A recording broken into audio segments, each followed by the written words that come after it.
The crystal halls of the Galactic Confederation echoed with the sound of breaking glass. Ambassador Zixthara watched her people's homeworld burn on the massive display screen. The beautiful blue oceans had turned black. The floating cities where millions of Veltar had lived for thousands of years were gone. Only twisted metal and ash remained. "How long do we have?" asked Council Leader Morthan. His 6 eyes were dim with exhaustion. For 3 months, he had not slept. None of them had slept well since the machines came. "The Vex High will reach the Kethlar system in 47 standard days," replied the tactical computer. Its voice was calm, but everyone knew what those words meant. The Kethlar system was their last major stronghold. After that, only scattered colonies remained. Then nothing. Zixthara looked around the emergency council chamber. Representatives from 12 different species sat in their special seats. The methane-breathing Quailox floated in their gas tanks. The plant-like Dendari swayed gently under their heat lamps. The small, furry Mikari huddled together in their group pod. All of them were afraid. "We must try again," she said. Her crystalline body chimed softly as she moved. "There must be someone who will help us."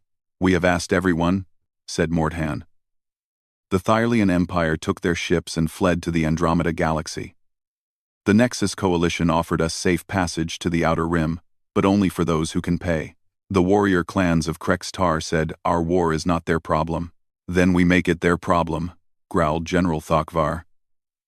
His tusked face was scarred from 100 battles, but even he looked defeated. "We offer them our technology, our worlds, our children as slaves. Anything." "No," said Zixthara firmly. "We do not trade freedom for survival. There must be another way." Seeks 3. The chamber fell silent except for the gentle hum of life support systems and the occasional sob from the Mikari representatives. On the screen, another report came in. The Vex High had finished consuming the Veltar homeworld. The beautiful planet that had existed for 4 billion years was now just floating rocks and metal debris. "What about the Forbidden Archives?" asked Dr. Senala. The elderly Thylian's scales had turned white with stress. "The old star charts from before the Great Peace?" Morthan's tentacles writhed in anger. "Those records are sealed for good reason. They speak of dark times, of species too dangerous to contact." "More dangerous than extinction?" Zixthara asked quietly. The council leader paused. Around the chamber, representatives shifted in their seats. The Mikari whispered to each other in their high-pitched language. The Dendari's leaves rustled with nervous energy. "Very well," Morthan said finally. "Bring the Forbidden Archives." An hour later, they gathered around a different display screen.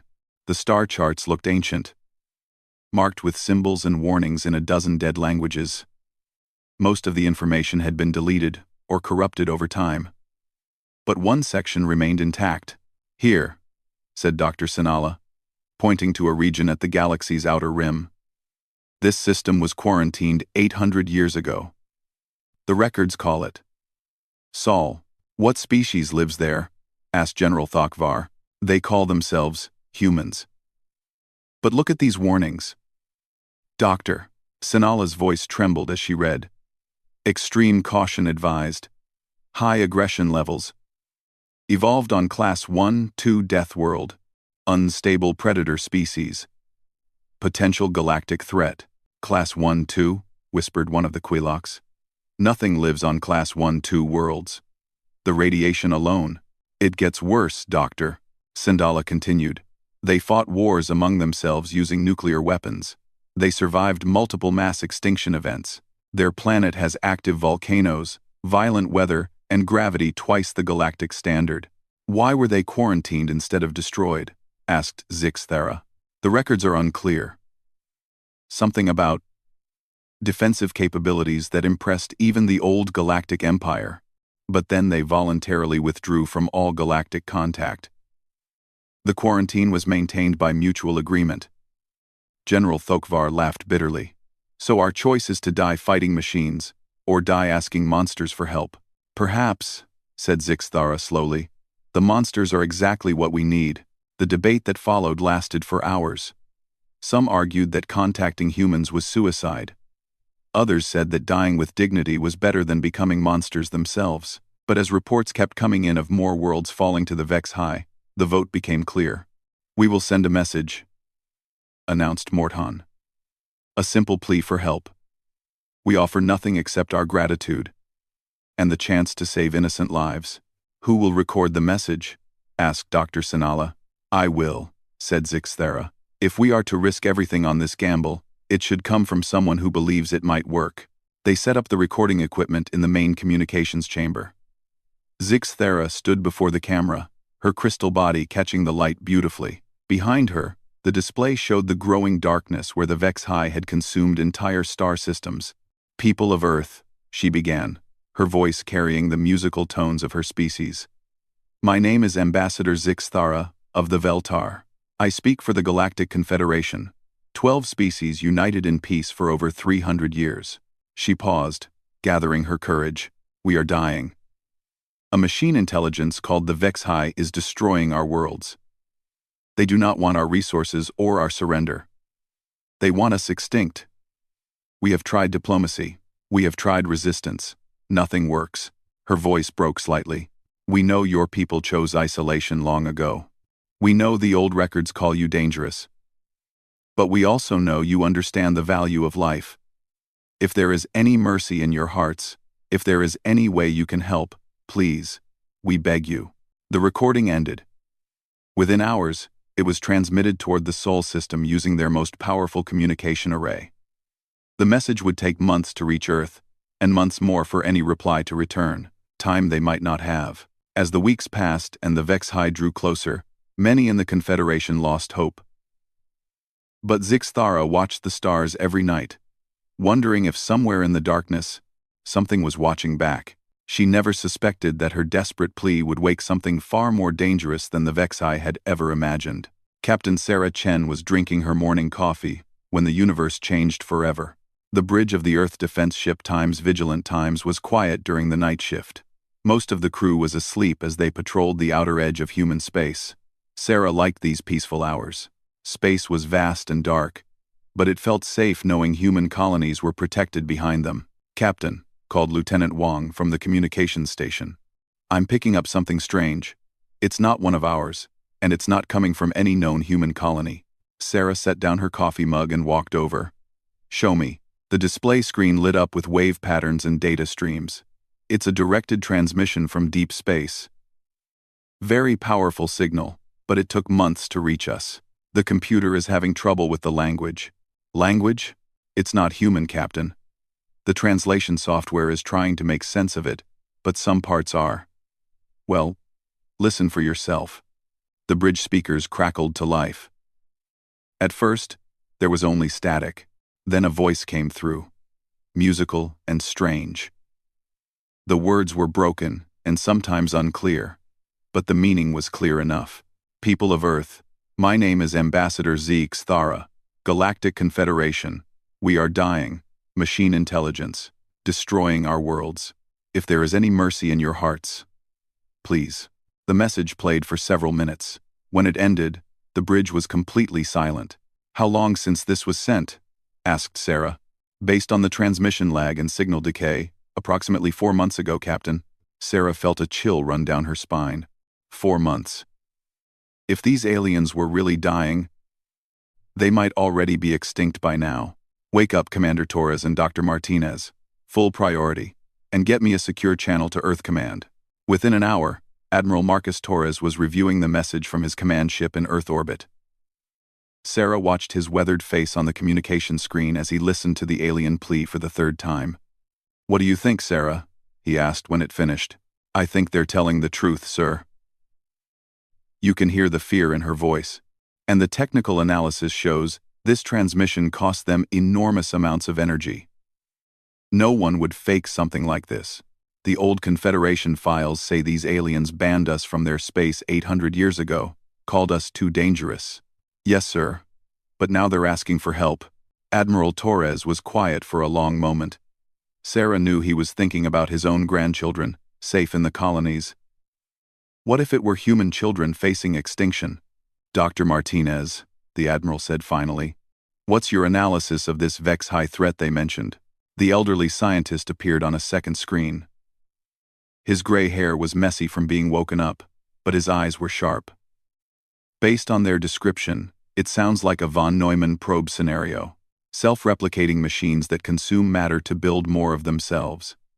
It's something we've always feared might exist out there. Could it threaten Earth? Eventually, yes. If it truly consumes entire star systems, it would grow exponentially. The galaxy might not be big enough to contain it. Admiral Torres nodded slowly. Then we're not just helping aliens. We're protecting ourselves. What are your orders, sir? Asked Sarah. The Admiral's answer surprised everyone. Send a reply. Tell them we need to know how many civilians require evacuation. Dr. Martinez blinked in confusion. Sir? Shouldn't we ask about payment? Or territory? Or technology exchange? Doctor, when someone is drowning, you don't negotiate. You throw them a rope. 3 days later, the response was transmitted back toward Confederation space. It was short and simple. Ambassador Zixthera. This is Admiral Marcus Torres of the Earth Defense Force. We received your message. How many civilians need immediate evacuation? What medical supplies do you require? We are preparing ships now. The response created chaos in the Confederation Council chambers. They want nothing? Asked Morthan, reading the message for the 5th time. No payment, no territory, no technology transfer. Confirmed Dr. Senola. They just asked about saving civilians. It must be a trick, said General Thokvar. No species offers help without wanting something in return. But Zixthera felt something she hadn't felt in months. Hope. 2 weeks later, the Times New Geneva Times dropped out of hyperspace at the edge of Confederation territory. It was humanity's first diplomatic ship to enter alien space in 800 years. The alien representatives who came aboard were shocked by what they found. The ship was huge, clearly designed for long-range missions. But it wasn't built like a warship. The cargo holds were full of medical supplies, emergency food, and temporary shelters. The crew quarters could house thousands of refugees, yet the ship was also armed. Weapons that the aliens didn't recognize were built into the hull. Defense systems that seemed both advanced and crude at the same time. Captain Chen met the alien delegation in the ship's main conference room. Zixthera was surprised by how ordinary the human looked. Not particularly large or strong. No visible weapons or armor, just a middle-aged woman in a simple uniform. Ambassador, said Captain Chen with a slight bow. Thank you for trusting us with this meeting. My government has authorized me to offer immediate humanitarian assistance. What do you want in return? Asked General Thokvar suspiciously. Captain Chen looked genuinely confused. Want? I want to help save innocent lives. What else would I want? Payment. Territory. Technology. Something. General, said Captain Chen quietly. I have a daughter about the same age as some of your youngest refugees. If she was in danger, I would hope someone would help her without asking for payment. Zixthera felt her crystal structure vibrate with emotion. You truly came just to help? We came because you asked for help, Sarah replied. That's what decent people do. Dr. Vexlan, the Confederation's chief scientist, had been studying readings from the human ship. Captain Chen, your vessel. It confuses us. It's designed to save people, but also to fight. How can it be both? Sarah smiled sadly. Doctor, sometimes the only way to save people is to fight the things trying to kill them. We learned that lesson a long time ago, but your species was banished for being too aggressive. We were, Sarah admitted. We made mistakes. We scared people who had lived in peace for so long they forgot that sometimes peace has to be defended. She stood and walked to the window, looking out at the stars. 800 years ago, we decided to leave galactic society, rather than force our presence where it wasn't wanted. We went home. We grew up. We learned to be better. She turned back to the aliens. But we never forgot how to fight. We just learned when fighting was necessary. Zixthara realized that everything the Confederation thought they knew about humans was wrong. They weren't monsters. They were protectors. And perhaps Protectors were exactly what the galaxy needed. Dr. Elena Vasquez had seen many terrible things in her 20 years as a humanitarian aid coordinator. Wars, famines, natural disasters that killed millions. But nothing had prepared her for this. The Times, New Geneva Times, drifted through what had once been the Veltar homeworld system, where a beautiful planet had existed for billions of years. Now only twisted metal and rocks floated in space. Captain Chen stood beside her at the observation deck window, both women silent as they watched the debris field. "How many people lived there?" Elena asked quietly. 3 billion, replied Zixthera. The alien ambassador's crystal body had dimmed since they arrived. It was our oldest colony. We had art galleries that were 50,000 years old. Libraries with the wisdom of 100 generations. Elena pressed her hand against the cold window. Among the debris, she could see things that made her stomach turn. Pieces of buildings with children's drawings still visible on the walls. The twisted remains of playgrounds. A small toy floating alone in the darkness. The Vexhai did this in 2 days. Zixthara continued. They landed machines that began breaking everything down into base materials. They processed it all.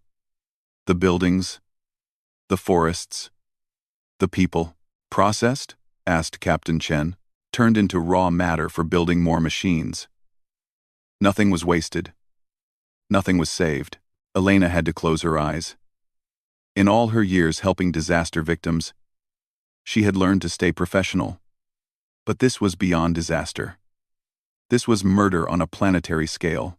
"Ambassador," she said carefully, "you mentioned that your people tried to negotiate with them. What did you offer?" "Everything," said General Thokvar, who had joined them at the window. "Our technology, our resources, even our service. We thought they wanted to conquer us. But they rejected everything? They do not respond to communication at all. They simply arrive and begin destruction." Captain Chen frowned. "That doesn't make sense. Even the most aggressive species usually want something. Territory. Resources. Slaves. Something. Unless," said Elena slowly, "they don't see us as people at all." The group fell silent. Through the window, more debris drifted past. Elena recognized what looked like the remains of a school bus, sized for alien children. "Tell me about their technology," said Captain Chen. "How do they fight?" General Thokvar activated a portable display. Images appeared showing the Vex-High machines in action. They looked like geometric spiders made of dark metal, ranging in size from small drones to massive construction ships. "They do not fight in any traditional sense," he explained. "They ignore our weapons completely. Their shields absorb energy attacks. Physical projectiles bounce off their armor. They simply land and begin dismantling everything." "What about their weaknesses?" Elena asked. "Every technology has flaws. We have found none. They adapt quickly to any tactic we use. When we tried to overload their shields with concentrated firepower, they developed better shields. When we used computer viruses, they improved their programming." Captain Chen studied the images carefully. "These machines, they're all connected, aren't they? Like a hive mind?" "Yes. They share information instantly across vast distances. What one learns, they all know. That's their strength," Chen said thoughtfully. "But it might also be their weakness." Elena was examining other data on the display. Medical reports, evacuation statistics, damage assessments. The numbers were staggering. But something else caught her attention. "General, these reports say the Vexhai always target population centers first, not military bases or resource facilities. Why? We assumed they wanted to eliminate resistance quickly, but that doesn't match their behavior elsewhere. Look at this." She pointed to a tactical analysis. "On the mining worlds, they ignored the valuable ore deposits and went straight for the small research stations. On the agricultural worlds, they destroyed the farms but left the automated processing plants running for weeks." "I do not understand," said Zixthara. Elena felt cold understanding wash over her. "They're not after your resources or your territory. They're after you. The people themselves." "What do you mean?" asked General Thokvar. "Think about it. They could strip mine empty worlds for materials much more efficiently. They could take over automated facilities without resistance. But they specifically target worlds with populations. They turn people into raw materials. Captain Chen's face went pale. You're saying this isn't a war? No, Elena said grimly.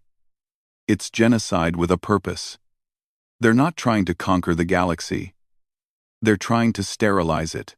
The observation deck fell silent, except for the soft hum of life support. Outside, the debris field continued its slow dance around the dead sun. On Earth, Captain Chen said finally, we have a word for this kind of behavior. We call it extermination. But why? Asked Zixthara. What could we have done to deserve this? Elena shook her head. That's just it. You didn't do anything. To the Vex High, you're not people who did something wrong. You're not even enemies. You're just in the way. Like insects, said General Thokvar bitterly. Exactly. And the terrifying thing is, if they finish with your species, they won't stop. They'll keep going until every thinking being in the galaxy is gone. Captain Chen activated her communication device. Dr. Martinez, this is Chen. I need you to analyze all available data on Vex High behavior patterns. Specifically, I need to know if they show any interest in uninhabited systems. Dr. Martinez's voice crackled through the speaker. Already on it, Captain. Preliminary analysis suggests they completely ignore systems without sapient life. They've passed through dozens of resource-rich dead systems without slowing down. So they're not expanding randomly, Elena said. They're hunting. It appears so, Captain. There's something else. Based on their current expansion rate and the distribution of known sapient species, I estimate they could sterilize the entire galaxy within 200 years. Zixthara's crystal form chimed with distress. 200 years? Unless something stops them, Elena said quietly. What could stop them? Asked General Thokvar. We have tried everything. The combined fleets of 12 species could not even slow them down. Captain Chen was still studying the tactical data. You said they adapt to any strategy you use. But there's something I don't see in these reports. Have they ever faced an enemy that fights the way humans do? What do you mean?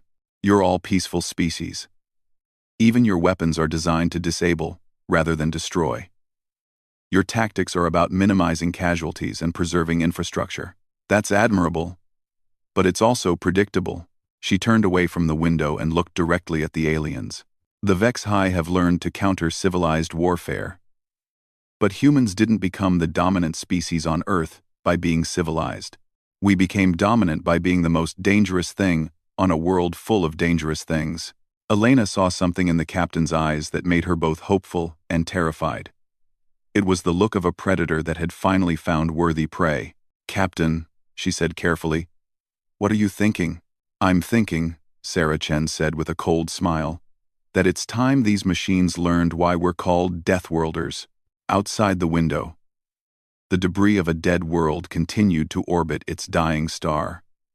But for the first time in months, the darkness no longer seemed absolute. Admiral Marcus Torres stood in the secure briefing room aboard the command station orbiting Earth.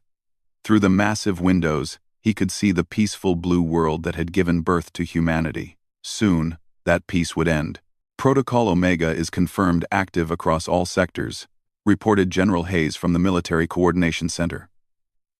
Foundries are switching to wartime production. Research stations have received new priorities. Colony defense fleets are mobilizing. Admiral Torres nodded grimly. He had hoped never to use Protocol Omega. It was humanity's darkest contingency plan, designed for only one scenario: the complete extermination of the human species. How long until we can deploy? He asked. 12 hours for the first wave. 72 hours for full mobilization. Across human space, the transformation was already beginning. On factory worlds, peaceful manufacturing plants stopped producing farm equipment and started building weapons. Research stations that had spent decades studying star formation began designing new ways to kill machines. Even civilian ships were being retrofitted with armor and guns. Doctor. Martinez entered the briefing room carrying a data pad. His face was pale with exhaustion, but his eyes were bright with the fever of discovery. Admiral, we've completed the analysis of Vex-High technology. Captain Chen was right. They have weaknesses. Show me. The display screen lit up with technical diagrams that looked like alien nightmares. The Vex-High machines were beautifully designed. Perfectly efficient killing devices. But Dr. Martinez highlighted several critical points. They're networked, he explained. Every machine shares information instantly with every other machine. It makes them incredibly coordinated, but it also creates vulnerabilities. What kind of vulnerabilities? Information warfare.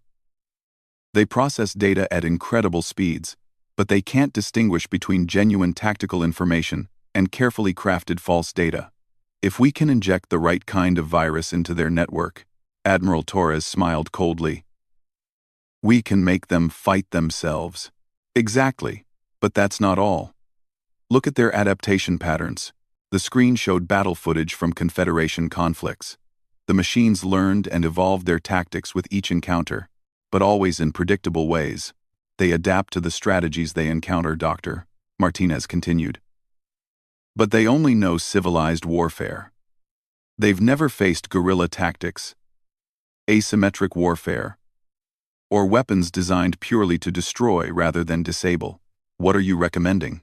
We fight them the way our ancestors fought, not like civilized people trying to minimize damage, but like predators hunting prey. Admiral Torres activated his communication system. All sector commanders, this is Torres. You have full authorization for unrestricted warfare protocols. Rules of engagement are suspended. I repeat, rules of engagement are suspended.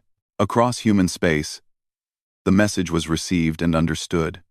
For 800 years, humanity had fought with restraint, using minimal force to achieve objectives. Those days were over. On Luna Base, Colonel Sarah Kim watched as massive railguns emerged from hidden bunkers. The weapons had been built centuries ago but never used. Each gun could accelerate projectiles to a significant fraction of light speed, turning simple metal slugs into planet-killing weapons. Target priority? Asked her weapons officer. Any Vex-High concentration with more than 10 machines, Colonel Kim replied. No warning shots. No surrender demands. Just kill them all. At the Outer Rim colonies, Captain James Reed commanded a fleet of ships that looked nothing like the peaceful vessels the aliens knew. These were human warships in their purest form, designed by a species that had fought wars since the dawn of time. Sir, we're receiving tactical data from the Times New Geneva Asterisk, reported his communications officer. The Vex-High fleet is approaching the Kethlar system. Estimated arrival in 18 hours. How many machines?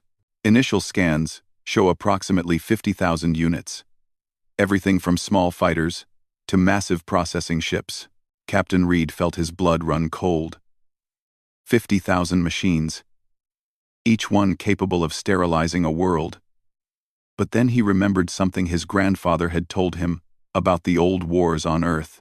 Sometimes, the old man had said, the only way to stop a monster is to become something worse. All ships, this is Reed. We intercept them at the Tau Ceti junction. Remember, these things process civilized people for raw materials. They eat children and turn them into more machines. He paused, letting that image sink in. I want every weapon charged, every missile armed, and every boarding party ready. We're going to teach these machines what humans do to child killers. Back on Earth, Dr. Elena Vasquez worked frantically in the Humanitarian Coordination Center. The irony wasn't lost on her that she was now planning for war instead of peace. Evacuation ships are standing by, she reported to Admiral Torres. If the Confederation civilians can reach designated pickup points, we can save approximately 2 million people before the fighting starts. Make it happen, Torres replied. And Elena, prepare for refugees. Lots of them. How many are we talking about? If this works, every surviving member of those 12 species. If it doesn't work, it won't matter.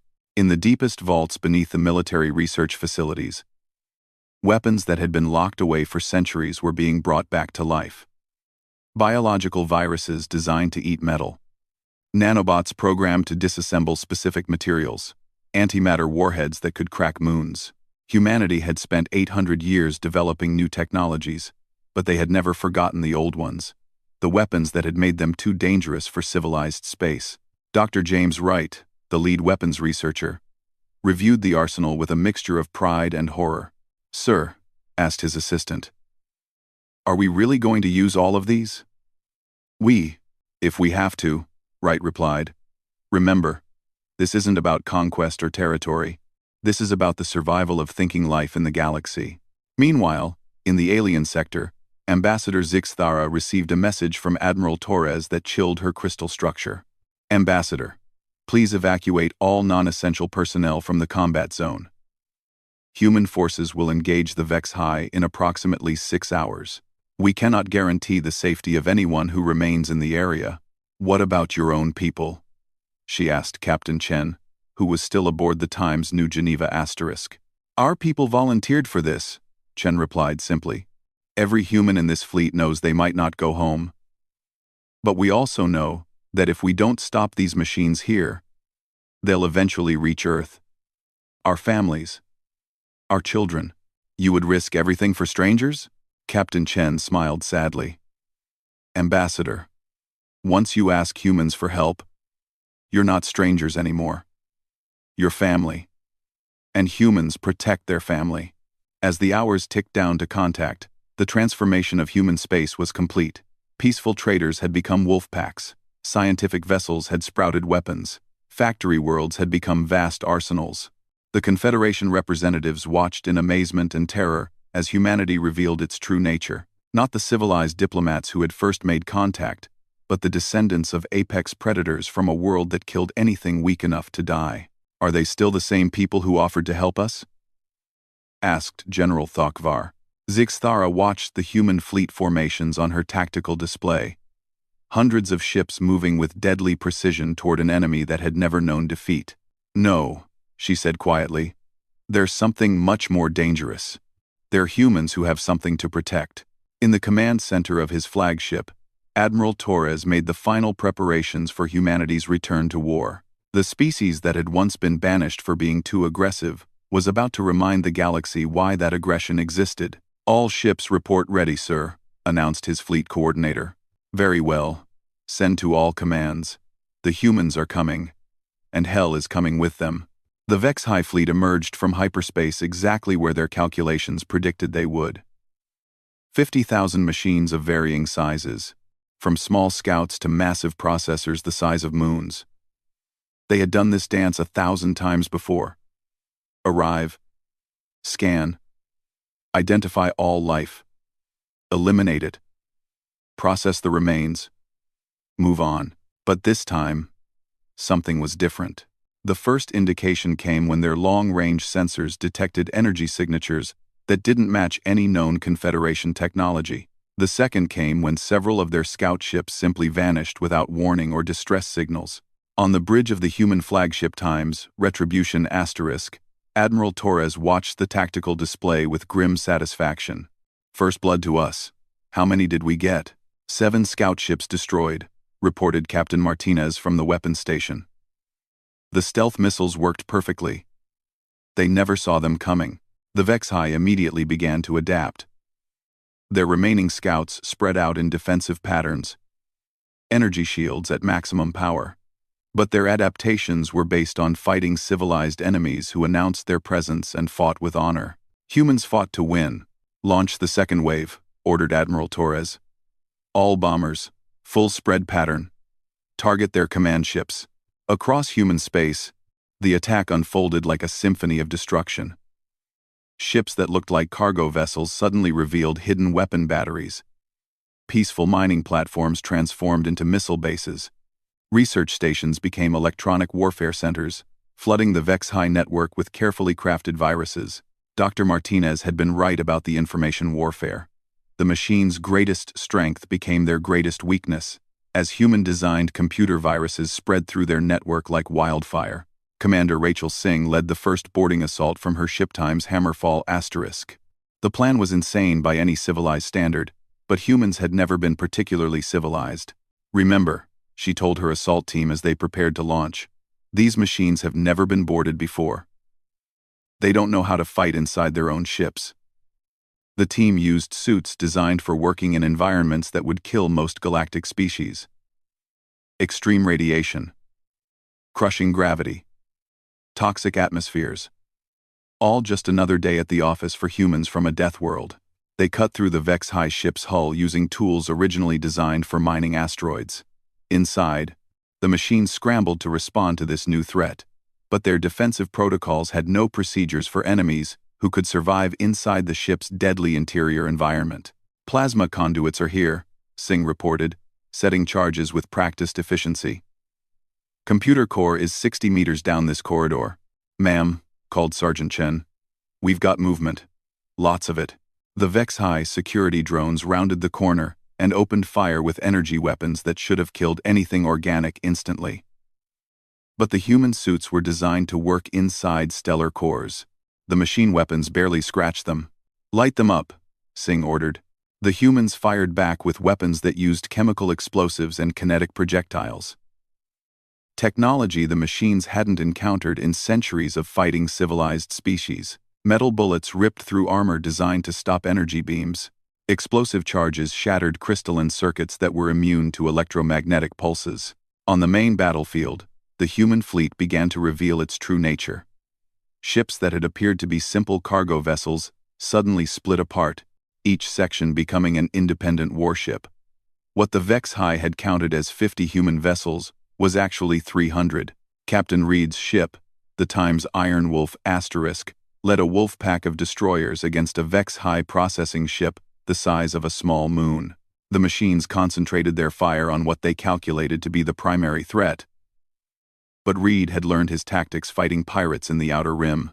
Scatter formation, he ordered. Make them choose targets. The human ships spread out in a pattern that seemed random but was actually carefully calculated chaos. The Vex-High targeting systems, designed for logical, predictable enemies, couldn't prioritize targets that moved with apparent randomness. All ships, concentrate fire on Grid 77 Alpha, Reed commanded. Hit them where their armor is weakest. The human weapons weren't the most advanced in the galaxy, but they were designed with brutal efficiency. Antimatter warheads that turned matter into pure energy, kinetic kill vehicles that hit with the force of asteroids, biological weapons that literally ate the metal the machines were made of. But the real breakthrough came when Dr. Martinez's computer virus finally reached the Vex-High central processing nodes. The machines suddenly found their own network, feeding them false information. Friendly units appeared as enemies, enemy positions showed up as friendly. Tactical data became meaningless noise. For creatures that relied entirely on shared information and coordinated action, it was devastating. Admiral, reported Captain Chen from the Times New Geneva **, the Confederation fleet is asking for permission to join the attack. Torres considered this. The alien ships weren't designed for this kind of warfare, but they deserved the chance to fight for their people. Tell them to target the damaged vessels only, and stay behind our screening force. This is going to get worse before it gets better. On board the Vex-High command ship, the Central Intelligence was experiencing something it had never known before. Confusion.